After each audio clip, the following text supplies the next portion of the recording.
Welcome back to my channel study learner. आज हम लोग क्लास 4th EVS NCERT से लिया गया है करेंगे, जो कि कल मैंने क्लास 3rd का कराया था।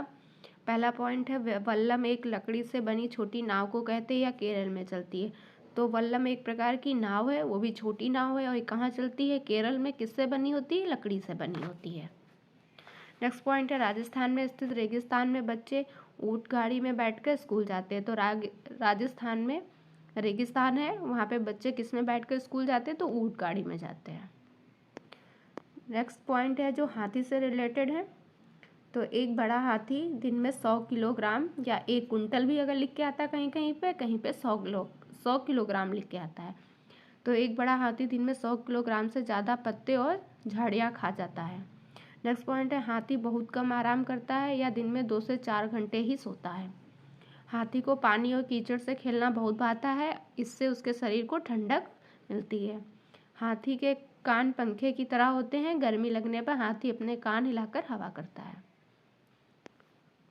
और 3 महीने के हाथी का वजन 200 किलो होता है, या 200 किलो नहीं लिख के आएगा तो 2 कुंटल होगा। 3 महीने के हाथी या हाथी के बच्चा, कुछ भी लिख के आ सकता है।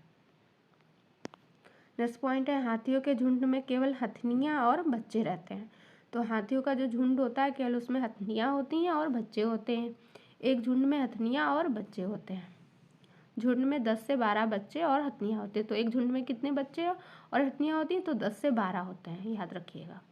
नेक्स्ट पॉइंट है बुजुर्ग हाथनी झुंड की नेता होती है। तो हाथियों का जो झुंड होता है उसकी नेता है जो बुजुर्ग हाथनी होती है।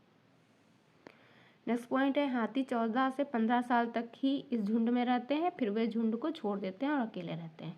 तो हाथी केवल 14 से 15 साल तक ही झुंड में रहते हैं, फिर इसको छोड़ देते हैं और अकेले रहते हैं। हथनियाँ और बच्चे एक साथ रहते हैं। और झुंड में कितने लोग होते हैं? 10 से 12 होते हैं। नेक्स्ट पॉइंट है खेजड़ी गांव से रिलेटेड क्वेश्चन है। तो खेजड़ी के पेड़ राजस्थान में जोधपुर के खेजड़ी गांव में मिलते हैं। तो खेजड़ी के पेड़ है जो राजस्थान में एक जोधपुर है, जोधपुर के खिजड़ली गांव में मिलते हैं। याद रखिए कौन सा गांव है? खिजड़ली, इसीलिए इसका नाम खेजड़ी के पेड़ पाए जाते थे, इसीलिए इसका नाम खिजड़ली पड़ा था। यहाँ के लोग बिश्नोई कहलाते हैं। तो राजस्थान में जोधपुर के खिजड़ली गांव के लोग क्या कहलाते हैं? बिश्नोई कहलाते हैं। यहाँ शिकार व पेड़ काटना निषेध है। नेक्स्ट पॉइंट है खेजड़ी का पेड़ या रेगिस्तानी इलाके में पाया जाता है, इससे ज़्यादा पानी की ज़रूरत नहीं होती है। खेजड़ी का पेड़ कहाँ पाया जाता है? रेगिस्तानी इलाके में, और यहाँ पे पानी की ज़्यादा ज़रूरत नहीं होती इससे। नेक्स्ट पॉइंट है इसकी छाल दवा के काम आती है और इसकी लकड़ी को कीड़ा भी कभी नहीं लगता। जो खेजड़ी का पेड़ होता है इसकी छाल से दवा बनाई जाती है और इसमें कभी भी कोई कीड़ा नहीं लगता है। खेजड़ी के पेड़ की फलियों की सब्जी बनाई जाती है। इसकी पत्तियों को वहाँ पर रहने वाले जानवर खाते हैं और इसकी छाया में बहुत से बच्चे भी खेलते हैं। चैप्टर 5 है बोचाहा गांव बिहार में मुजफ्फर ज़िले में पड़ता है। तो जो EVS क्लास 4th है उसमें चैप्टर 5 है, उसमें दिया गया है बोचाहा गांव बिहार में मुजफ्फरपुर ज़िले में पड़ता है। तो क्वेश्चन आता है बोचाहा गांव कहाँ है? तो ये होता है बिहार में मुजफ्फरपुर ज़िले में। इस इलाके में बहुत सारे लीची के पेड़ हैं। तो ये किस लिए फेमस है? लीची के पेड़ के लिए फेमस है। लीची के फूल मधुमक्खियों को बहुत लुभाते हैं। और ये फूल कब खिलते हैं? फरवरी में खिलते हैं, ये ज़रूर याद रखिएगा। लीची के फूल फरवरी में खिलते हैं। अक्टूबर से दिसंबर का समय मधुमक्खियों के अंडे देने का समय होता है। यह समय मधुमक्खियों के पालन के लिए उचित समय है। ये क्वेश्चन बहुत बार आया भी है कि मधुमक्खियाँ अपने अंडे कब देती हैं और मधुमक्खी पालन के लिए उचित समय बताइए। तो अक्टूबर से दिसंबर। मधुमक्खियाँ एक समूह में कार्य करती हैं। मधुमक्खियाँ हैं जो एक समूह में कार्य करती हैं। नेक्स्ट पॉइंट है हर छत्ते में एक रानी मक्खी होती है जो अंडे देती है। जो अंडे देती है वो रानी मक्खी होती है। छत्ते में कुछ नर मक्खी भी होते हैं। छत्ते में बहुत सारी काम करने वाली मक्खियाँ भी होती हैं। ये दिन भर काम करती हैं। इन्हें क्या कहते हैं? इन्हें मजदूर मक्खियाँ कहते हैं। नेक्स्ट पॉइंट है शहद के लिए फूलों को रस ढूंढती हैं। ये जो मजदूर मक्खियाँ होती हैं जो दिन भर काम करती हैं, वही शहद के लिए फूलों का रस ढूंढती हैं। जब किसी मक्खी को रस मिल जाता है तो वह एक तरह का नाच करती हैं, जिससे दूसरी मक्खियों को पता चल जाता है कि रस कहाँ है। तो कैसे पता चलता है कि रस कहाँ है? तो वो एक प्रकार का नाच करती हैं, उससे पता चलता है। नेक्स्ट पॉइंट है वे रस से शहद बनाती हैं और छत्ता बनाना, बच्चों को पालना भी ये काम होते हैं मधुमक्खियों के। ये ना हो तो छत्ता ना बने और ना ही शहद। ये सब किसके बारे में? जो मजदूर मक्खियाँ हैं जो दिन भर काम करती हैं उनके बारे में दिया गया हुआ। शहद के बिना छत्ते की सारी मधुमक्खियाँ भूखी रह जाती हैं। नर मक्खी छत्ते के लिए कुछ खास काम नहीं करते हैं। चींटियों में भी सभी का काम बटा होता है, जैसे मधुमक्खी में बटा है ऐसे चींटियों में भी सभी का काम बटा होता है। रानी चींटियाँ अंडे देती हैं, सिपाही चींटियाँ बिल का ध्यान रखती हैं और मजदूर चींटियाँ बिल तक भोजन ढूंढ कर लाती हैं। दीमक और ततैया भी इसी तरह समूह में कार्य करते हैं। तो चींटी और मधुमक्खी का अच्छे से पढ़ लीजिएगा। नेक्स्ट चैप्टर है 6। तो चैप्टर 6 में दिया गया है गांधीधाम कहाँ है? गांधीधाम है अहमदाबाद में। और वलसाड़ कहाँ है? वलसाड़ है गुजरात में। तो क्वेश्चन आता है गांधीधाम कहाँ है या फिर गुजरात में, वलसाड़ कहाँ है? तो गुजरात में बोलेंगे। और कोझिकोड कहाँ है? कोझिकोड केरल में है। चैप्टर 7 में दिया गया हुआ है मडगांव गोवा राज्य में स्थित है। मडगांव कहाँ है? गोवा राज्य में स्थित है। गोवा से केरल तक के रेल रास्ते में कितनी सुरंगें? 92 सुरंगें और 2000 पुल हैं। गोवा से केरल तक जाएंगे रेल से, याद रखिएगा रेल से, तो 92 सुरंगें और 2000 पुल पड़ते हैं। मलयालम में माँ की बड़ी बहन को, जो माँ की बड़ी बहन होती है उसको वलियम्मा और नानी को अमुम्मा कहते हैं मलयालम में, याद रखिएगा, ये क्वेश्चन आता है। चैप्टर 8 है केरल के कई भागों में एक जगह से दूसरी जगह जाने के लिए फेरी और अन्य तरह की नावों का इस्तेमाल होता है। तो ये फेरी क्या है? ये नाव है। चैप्टर 10 है कर्णम मल्लेश्वरी एक वेट लिफ्टर है, ये आंध्र प्रदेश की रहने वाली। तो क्वेश्चन आता है सही और गलत चुनने का, तो उसमें ये सब पॉइंट दिए गए होते हैं, अच्छे से कर लेंगे तो अच्छे से आंसर भी कर पाएंगे। तो कर्णम मल्लेश्वरी एक वेट लिफ्टर है, ये कहाँ की रहने वाली? आंध्र प्रदेश की रहने वाली। इन्होंने भारत के बाहर 29 मेडल जीते हैं। इनके पिताजी पुलिस हवलदार हैं। जब ये 12 साल की थी तभी से वजन उठाने का अभ्यास करने लगी थी। अब तक वे एक बार में 130 किलोग्राम वजन उठा लेती हैं। तो ये कर्णम मल्लेश्वरी के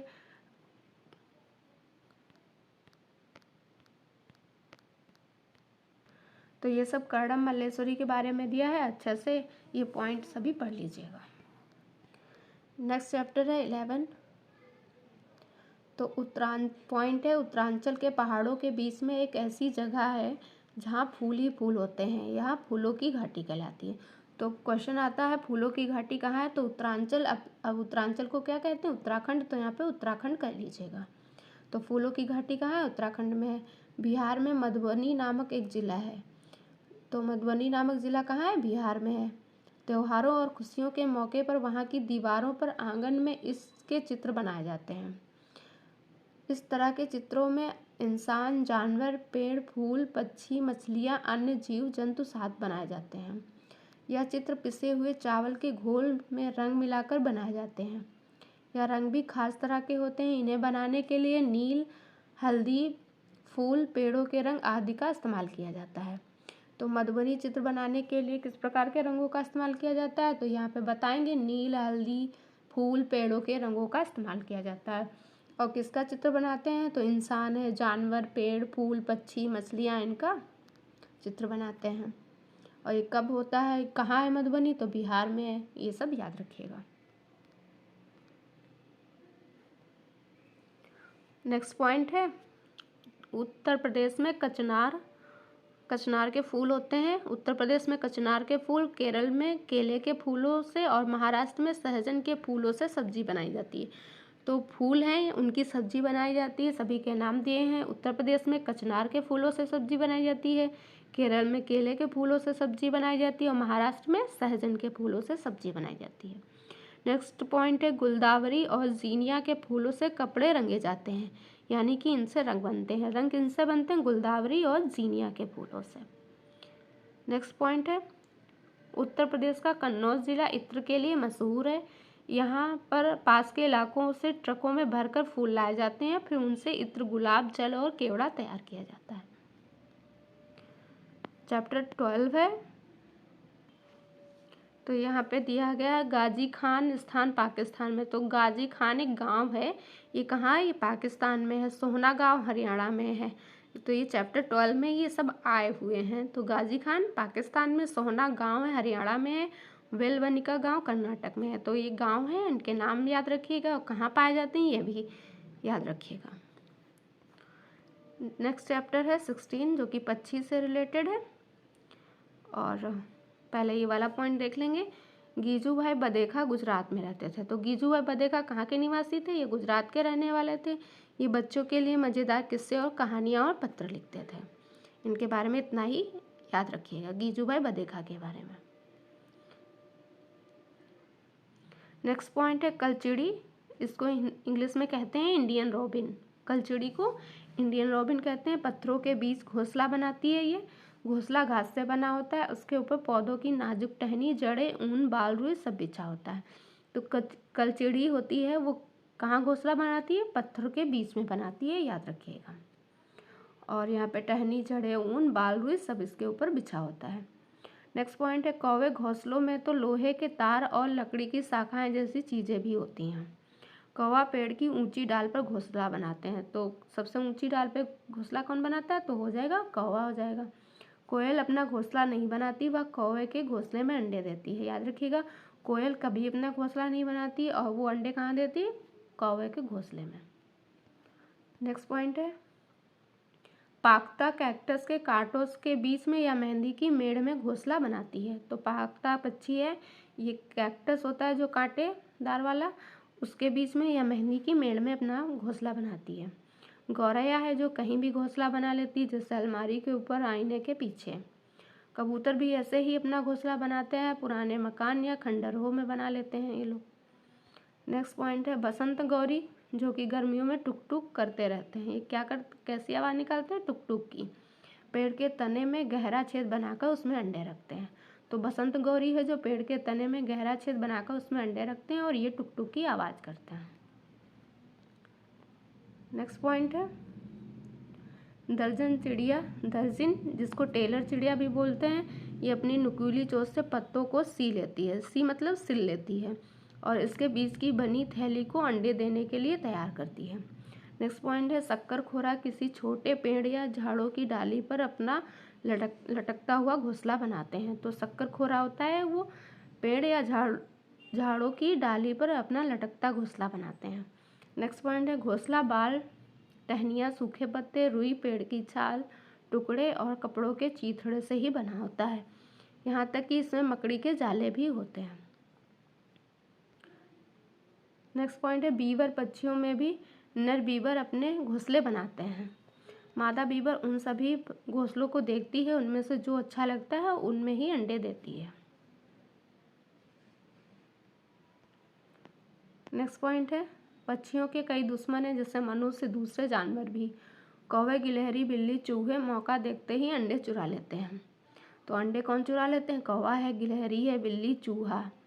कई बार घोंसले को भी तोड़ देते हैं। नेक्स्ट पॉइंट है गाय के आगे के दांत छोटे होते हैं, पत्तों को काटने के लिए ये होते हैं, और घास चबाने के लिए पीछे के दांत चपटे होते हैं। तो ये गाय के दांत के बारे में बताया गया है। दांत छोटे होते हैं जो पत्तों को काटते हैं, चबाने के लिए पीछे के दांत चपटे होते हैं। नेक्स्ट पॉइंट है बिल्ली के दांत। नेक्स्ट पॉइंट है बिल्ली के दांत नुकीले होते हैं जो मांस फाड़ने व काटने के काम आते हैं। नेक्स्ट पॉइंट है सांप के दांत होते तो नुकीले हैं, पर वह अपने शिकार को चबाकर नहीं खाता बल्कि पूरा निकल जाता है। तो इस सांप के बारे में, सांप के दांत कैसे होते हैं? नुकीले होते हैं, वह अपने शिकार को चबाकर नहीं खाता बल्कि पूरा निकल जाता है। नेक्स्ट पॉइंट है गिलहरी के दांत हमेशा बढ़ते रहते हैं। क्वेश्चन आता है किसके दांत हैं जो हमेशा बढ़ते रहते हैं? तो ये है गिलहरी के। दांतों से काटने और कुतरने के कारण इसके दांत घिसते रहते हैं। कुछ पक्षी हमारी तुलना में 4 गुनी अधिक दूरी तक देख सकते हैं, जैसे चील, बाज, गिद्ध। ये भी क्वेश्चन आता है जो पक्षी हम लोगों से 4 गुना अधिक दूरी तक देख सकते हैं, वो होते हैं चील है, बाज है, गिद्ध है। चैप्टर 18 है नल्ला माडा, आंध्र प्रदेश में। तो नल्ला माडा कहाँ है? ये आंध्र प्रदेश में है। बाजार गांव कहाँ है? महाराष्ट्र में है। ये याद रखिएगा। नेक्स्ट क्वेश्चन है कब परेड मुंबई में है। कब परेड कहाँ है, ये मुंबई में है, होलगुंडी गांव कर्नाटक में है। चैप्टर 18 में क्या दिया गया हुआ ये देख लेंगे। तो बरगद के पेड़ की लटकन जिस पर बच्चे झूलते हैं असल में इसकी जड़ें हैं। जिस पे बच्चे झूलते हैं जो लटकती हुई डालियाँ होती हैं वो क्या होती हैं, जड़ें होती हैं। वे टहनियों से निकलती हैं और बढ़ते बढ़ते ज़मीन के अंदर चली जाती हैं। ये मजबूत खंभों की तरह पेड़ को सहारा देती हैं। रेगिस्तानी ओक नामक पेड़ ऑस्ट्रेलिया में पाया जाता है। तो रेगिस्तानी ओक नामक पेड़ कहाँ पाया जाता है, ऑस्ट्रेलिया में पाया जाता है। यह बहुत लंबा होता है, पत्तियाँ इसकी कम होती हैं, इसकी जड़ें ज़मीन में बहुत गहरी तक जाती हैं।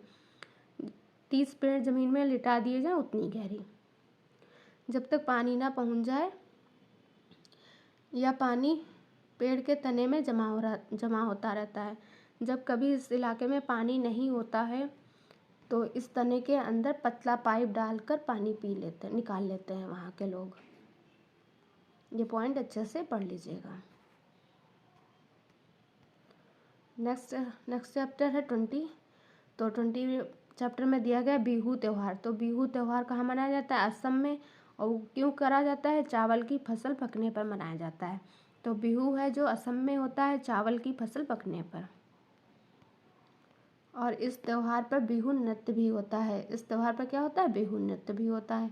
तो पूछ लेगा बिहू नृत्य कहाँ होता है, तो असम में होता है। बिहू से पिछले दिन की शाम को उरुक्का कहते हैं। जो बिहू त्यौहार होता है उसके पिछले वाली शाम को उरुक्का कहते हैं। बोरा और चेवा चावलों के 2 प्रकार हैं। तो चावल के ये प्रकार हैं बोरा और चेवा, जो पकने के बाद चिपचिपे हो जाते हैं, असम में खाए जाते हैं। नेक्स्ट चैप्टर है 20। मुख्तारपुर गांव आंध्र प्रदेश के पोचमपल्ली ज़िले में है। तो मुख्तारपुर गांव कहाँ है, ये आंध्र प्रदेश के पोचमपल्ली ज़िले में है।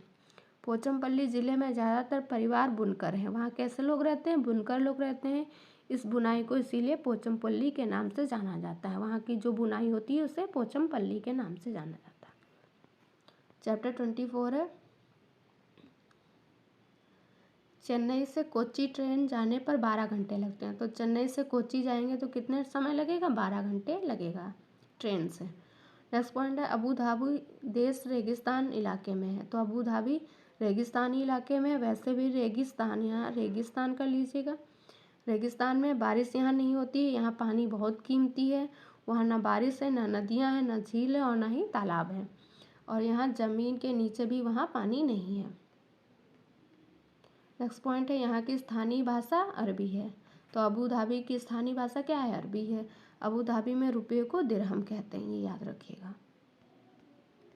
नेक्स्ट पॉइंट है लेकिन वहाँ रेतीली ज़मीन के नीचे तेल होता है, पानी नहीं होता है, तेल होता है, इसीलिए वहाँ पेट्रोल आसानी से मिल जाता है। वहाँ पेट्रोल पानी से भी सस्ता है। नेक्स्ट पॉइंट है अबू धाबी में सिर्फ खजूर के ही पेड़ दिखाई देते हैं। तो अबू धाबी में कौन से पेड़ होते हैं, खजूर के पेड़ होते हैं, क्योंकि यह एक ऐसा पेड़ है जो वहाँ उग सकता है क्योंकि वहाँ पानी नहीं होता है। चैप्टर 26 देख लेंगे। वहीदा प्रिज्म एक लेफ्टिनेंट कमांडर है। तो वहीदा प्रिज्म क्या है, एक लेफ्टिनेंट कमांडर है। ये भारतीय नौसेना में डॉक्टर हैं। तो ये नेवी होती है उसमें डॉक्टर हैं। नौसेना के समुद्री जहाज़ पर काम करने वाली महिलाओं में से एक हैं ये पहली महिला हैं जिन्होंने पूरी परेड की कमान संभाली थी। ये जम्मू कश्मीर के राजौरी ज़िले के बहुत छोटे थाना मंडी नामक गांव से हैं। इनके गांव का नाम याद रखिएगा, थाना मंडी गांव। और ये कहाँ है, जम्मू कश्मीर के राजौरी ज़िले में। प्रिज्म से तात्पर्य होता है वो 7 रंग दिखलाता है। नेक्स्ट चैप्टर है 27। तो स्किटपो गांव कहाँ है, स्किटपो गांव लद्दाख में है, याद रखिएगा। लद्दाख में माँ को आमाले कहते हैं और पिताजी को आबाले कहते हैं, ये याद रखिएगा। लद्दाख में माँ को आमाले, पिताजी को आबाले। तो ये थे क्लास 4 EVS जो कि NCERT से लिए गए हैं। अगर आपको क्लास पसंद आई हो तो लाइक शेयर सब्सक्राइब करिएगा। वीडियो देखने के लिए थैंक यू सो मच।